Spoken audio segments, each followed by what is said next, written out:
Every day, every one of us experiences some form of stress, pressure, nerves, or anxiety. The topic around nerves always comes up when we talk about public speaking.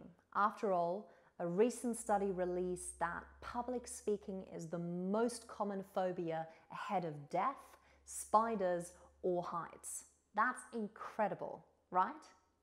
So, due to popular demand and always being asked by my clients how they can get rid of their anxiety before public speaking, here are my top tips for remaining calm and learning how to manage nerves. Notice how I use the word manage, not to get rid of. So for a moment, I want us to look at nerves through the lens of mindfulness. And what you'll find is that often stress and nerves stem from how we perceive life. I'll give you an example. So one day something happens and it stresses you out. And then the next day something might happen and you just shrug or smile. So this is great proof that it's not really the thing, the situation or the person, but rather the way in which you take it in and perceive it. Stress, nerves, and dealing with pressure can be many things to different people, but the important thing is to know that when we train our mind the right way, then we can learn to get a little bit more space and gain greater objectivity. Now, if you're feeling really nervous about an upcoming presentation or a keynote, then you could probably reason with yourself about your credibility and authority on the subject. After all, you were picked to give this speech or present this particular presentation.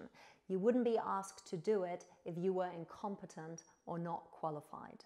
However, the problem with this approach is that it's a little like a dog chasing its own tail. When we attempt to use thinking to rationalize thinking so we can escape thinking, it just doesn't work. So from my experience, it's much more beneficial to step out of the thinking and allow those negative thoughts to pass.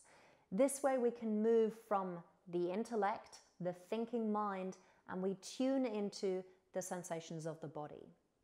Here's what really helps me. Whenever I become nervous, I first and foremost observe my thoughts. What's the inner chatter? I'm talking about the many voices in our head that are commenting, judging, and evaluating your performance and the situation. Now, this requires focus. You need to recognize that this inside voice is not you. The moment you realize it, you are no longer it. And only then do you have the ability to step away, gain objectivity, and watch it from a distance. Simultaneously, I also make sure that I connect to my body and come back to physical sensations. So not the thinking mind, not the intellect that's chatting away and trying to make sense of things, but rather the felt experience in the moment. So this is it, the million-dollar answer that you've been looking for, and that will help you not only to manage nerves, but to gain greater objectivity and space away from your thinking mind. So you might be asking, how do I get there? You need to practice. This is precisely the reason why I commit to 2 hours of meditation every single day. It's to train my mind in mindfulness so I can go beyond the thinking mind, the inner chatter that leads to negative stress. So, if you have a competitive mindset and if you experience doubt, anxiety, or fear of failure, I'd like you to try this. No matter in what area you notice stress or nerves or anxiety creep in, check it.